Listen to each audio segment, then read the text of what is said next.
sống không ngờ đâu, không buồn đau, chỉ buồn, chỉ có một yêu nhau.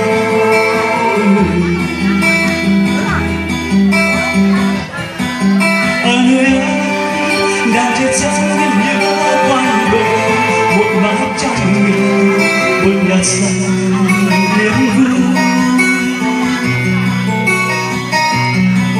Ở nơi ấy họ đã trong cuộc sống yên bình, ai nghe cũng có cây đàn cha khi đôi lên vài sợi dây đàn đã đông lên ra đời. Ôi ra đời những rừng cây ngọn núi bao yên an cha phi. Ai yêu từ gió yêu rừng xanh thì em mỗi nghe đàn cha phi.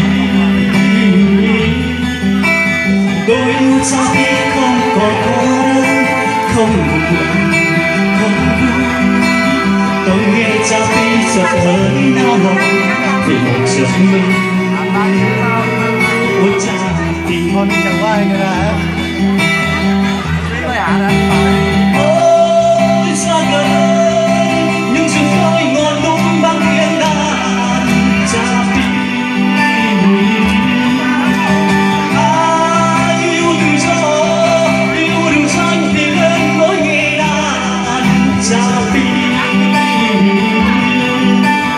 Tôi yêu cha phi không còn cô đơn, không buồn, không vui.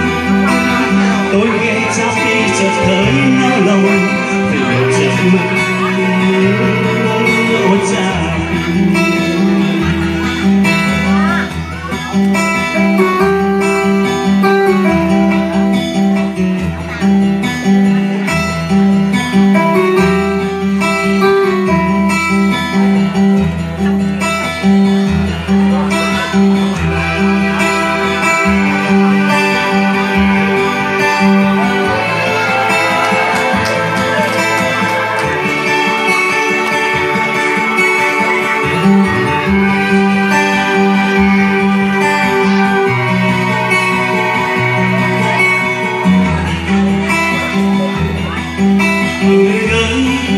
tôi đã thấy trên con núi cao có hai người, chỉ cho hai người yêu nhau.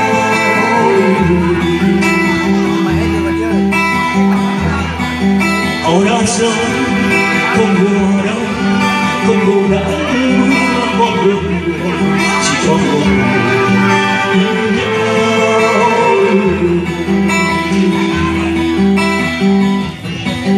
Ở nơi ấy đang chết trong đêm nhớ quanh bờ, một mái trăng nghiêng, một nhà trăng yên nhau. Ở nơi ấy họ đã trong cuộc sống yên bình, ai nghe cũng có cây đàn cha phi. Khi rung lên vài sợi dây đàn đã đông đời hồn ra đời.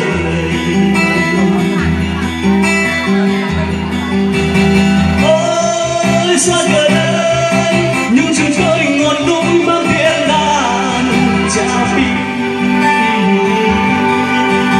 Ai yêu từ gió yêu rừng xanh thì em nói nghe đàn cha phi.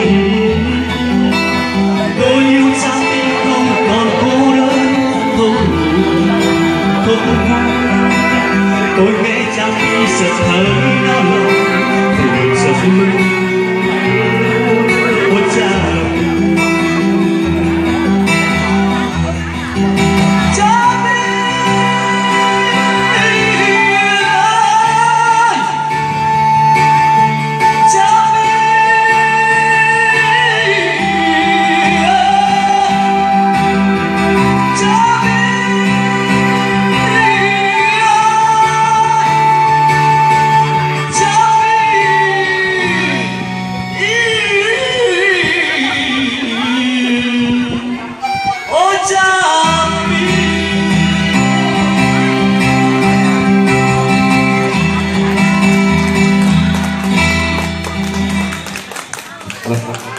Vâng, công đoàn bộ phận 2 đã thể hiện rất thành công phần thi của mình khi lao động, họ là những công nhân lao động sản xuất.